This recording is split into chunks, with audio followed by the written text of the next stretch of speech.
Yan, andyan na at ngayon guys, pauwi na tayo at medyo may ano pa naman no, medyo may bagyo pero sana nga ay tuloy no, tuloy natin ang ano, maaga tayo alis dahil medyo may bagyo ngayon. Sabi nila mayroong super bagyo. So agahan natin ang flight ko alas 2 pa pero agahan natin alas 8 alis na kami para ano man ang mangyari.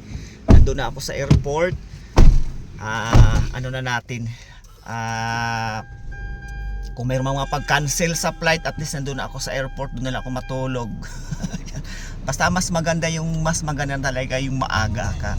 Mas maganda yung maaga kaysa late ka, 'di ba? Kasi may mga advisory yan. Kung anong mga advisory, dapat nandun na tayo sa airport para doon na lang tayo magpahinga.